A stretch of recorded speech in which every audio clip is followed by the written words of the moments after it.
সতী নারীর গুণ।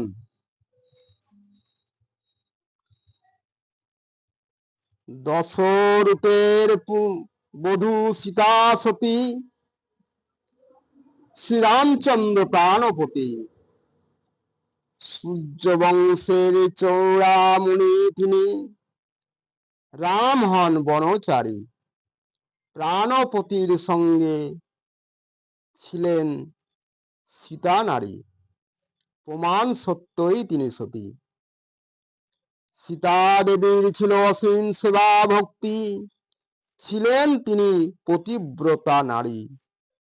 রূপে গুণে চলনে প্রমাণ করেন তিনি, একজন মহান নারী সতী। করেন নাই কখনো কারো কটূক্তি, গুরুজনের প্রতি ছিল তার সেবা ভক্তি। বেহুলা নারী ছিলেন তিনি মহান সতী, পাড়ি দেন লয়ে মরাপতি। মরাপতির জীবন বাঁচান, প্রাণ ফিরে পায়, শাখা সিঁদুর তার প্রমাণ দেয়। সাবিত্রী স্বামী সত্যবানের মৃত্যু হলো এক বনে, যমের হলো পরাজয় সাবিত্রীর শনে। সতী নারী সেবার সতীত্বের মহাবলে, স্বামী প্রাণ পায় ফিরে।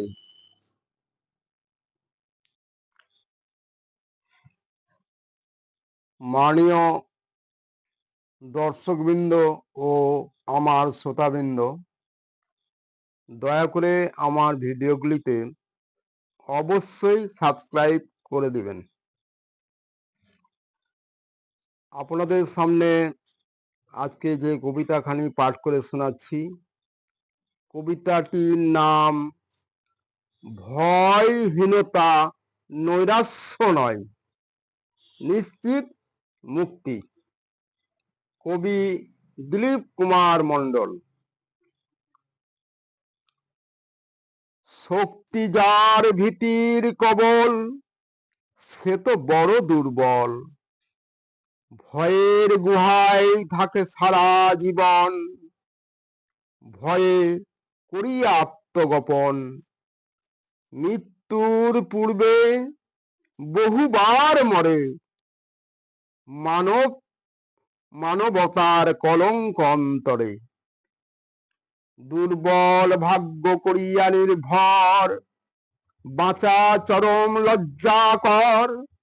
নয়নে অনর্গল বহে অশ্রু জল, প্রবল প্রজ্বলিত শোকানল। শক্তির ভিত্তিকে ভাঙিয়া দুর্বল, জগতে প্রমাণ করে ভীরুর দল। জয়ের পথের সোপান নাই এখানে, তাই পরাজয় সেখানে।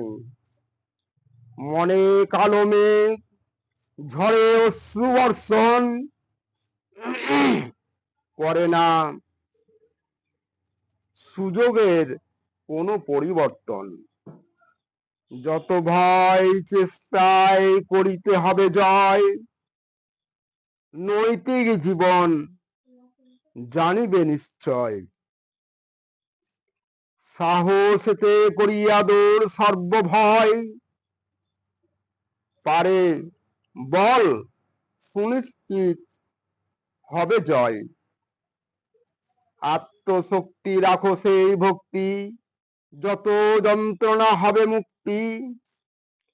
মানুষের ভয় অবধারিত শত্রু, পরনির্ভর তার নাম মৃত্যু। ভয়হীনতা করো যুক্ত, পাবে শক্তি। নৈরাশ্য নয়, নিশ্চিত হবে মুক্তি।